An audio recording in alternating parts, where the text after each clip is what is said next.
नमस्कार शेतकरी मित्रांनो, हा आमचा व्हिजिटचा प्लॉट आहे आणि आता एसीचा स्प्रे होऊन आज 4था दिवस आहे आणि आज या प्लॉटचं थिनिंग करायचं आहे. आणि ही व्हरायटी लांबायला आणि फुगायला अजिबात ऐकत नाही, त्यामुळे ह्याचं थिनिंग पाडताना व्यवस्थितच पाड लागते. म्हणजे पाकळीवर पाडून चालत नाही, ह्याचं थिनिंग मकळीवर आणि मान्यांवर पाड लागते. आणि सगळ्यात महत्त्वाचं, या प्लॉटला अंगठा थिनिंग अजिबात चालत नाही, त्यामुळे कात्री थिनिंगच करून घ्यायला लागतं. आता याचं थिनिंग कसं करते ते बघून घेऊया. ही VSD व्हरायटी आहे. ह्याचं पाकळीवरती थिनिंग करून चालणार नाही. हे मणी आणि पोटपाकळी ह्याच्यावरती ह्याचं थिनिंग करावे लागत आहे.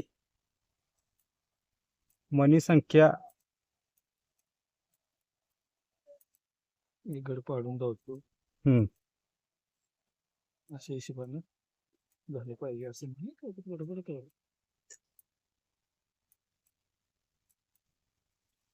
हा घट केलेला आहे.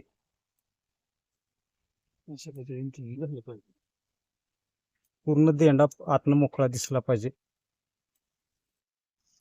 थिनिंग करायला दादा किती लांब जाऊ शकता तुम्ही?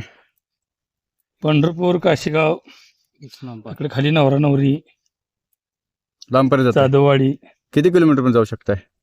150 किलोमीटर. मोबाईल नंबर सांगा तुमचा. 70 38 68 हा. 11 81. 1181. नाव काय? राजू ठोंबरे.